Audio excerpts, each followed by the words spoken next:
luego los niños están más grandes.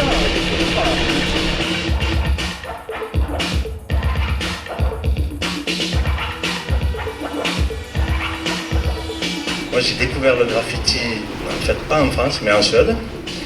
Et quand je suis revenu en France en 88, il y avait des graphes à la Busserine par les Bevice, Solo et Kemso, qui étaient les premiers à faire des graphes à Marseille.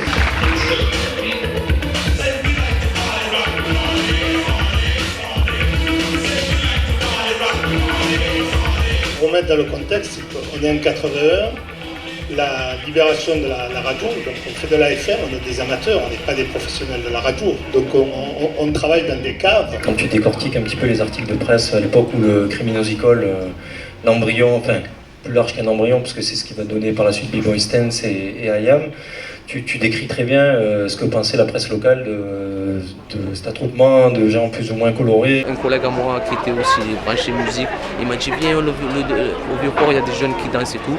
Et j'ai rencontré les danseurs d'Anville, les Force Breakers, il y avait Antonio, Héros, c'était deux frères, les frères Gomis, il y avait Karim Leroy et d'autres aussi, voilà.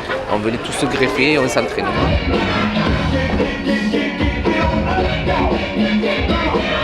La danse, c'est vrai que c'est un fondateur dans l'implantation du hip-hop dans la population.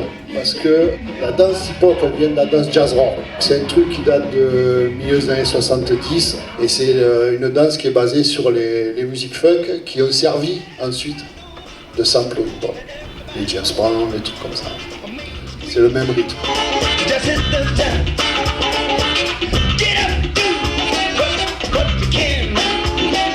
Moi, dans mes souvenirs, pour la musique, le seul endroit qui existait à Marseille où on pouvait se réunir, c'était la Maison Hantée. C'était petit et tout. Après, eux aussi, ils ont eu des soucis, parce qu'il faut toujours des autorisations, des machins, des trucs, et puis c'était quand même un petit endroit, quoi. Donc, à part cet endroit-là, il n'y avait pas d'endroit pour jouer à Marseille. C'était... bon. C'était la rue. Ouais, la rue. En fait, on a commencé à bosser quand c'était un peu l'explosion du rock alternatif qui, eux, avaient déjà quelques années d'indépendance, d'autoproduction. Ils étaient en train de monter un vrai réseau de petites scènes dans les sound systems qui démarraient aussi. Mais on va dire que le rap hexagonal n'existait pas encore vraiment, le rap marseillais encore moins. Et on le faisait avec l'envie, avec la passion, mais sans aucun plan de carrière ou sans aucun espoir qu'un jour ça marche. Tout découle un petit peu de l'arbre jazz, soul, rhythm and blues, en fait toute cette culture afro-américaine. C'est vrai que dans les années 80, on était à fond dans le funk. Et donc c'était logique à un moment donné qu'on se retrouve face à un morceau, Je danse sur le Mia. Les années 90, c'est vraiment le moment de la progression et de la consécration, mais c'est même pas national, c'est international. C'est-à-dire que tu vas en Belgique, tu vas en Suisse, au Canada, dans tous les pays francophones de l'autre côté de la Méditerranée. Tout le monde est dingue du hip-hop marseillais.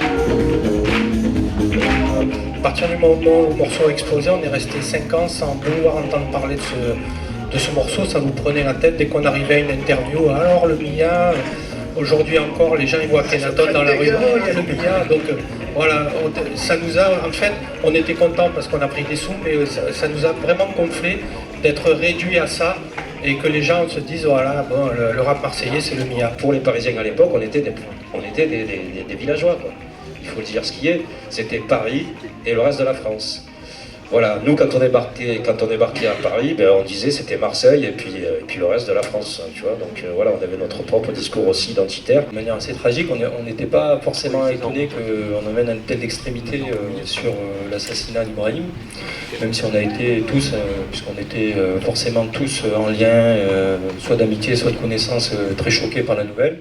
Il s'agissait rapidement d'écouter un petit peu tout ce qu'on racontait sur nos morceaux pour comprendre qu'à un moment donné, les choses allaient se passer de cette manière-là. J'ai fait partie en fait du mouvement quand la franchise a été créée, on a participé à ça. Donc moi je voudrais remercier particulièrement en fait tous les groupes qui privilégient vraiment la musicalité en fait du rap. Parce que moi pour moi le rap c'est le mouvement. Moi je suis quelqu'un qui met beaucoup de musicalité dans mes textes et c'est vrai que ma discipline c'est l'hip-hop mais j'aime la musique.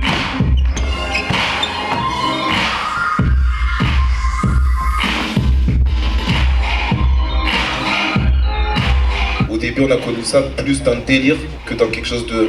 On s'est pas pris la tête à savoir c'était quoi, tout ça venait. C'était juste que c'était joli, quoi, et qu'on avait du temps. Lui, il m'a vu le faire, il a refait, et ainsi de suite. Comme un virus, quoi. Toutes ces histoires de vinyle, c'est impressionnant parce que nous, on est arrivés, on avait tout. Il y a le CD, il y a tout, il y a le mic, vas-y, enregistre, c'est parti. Mais nous, on est parti chercher, tout c'est venu. Quelle est l'histoire du hip-hop?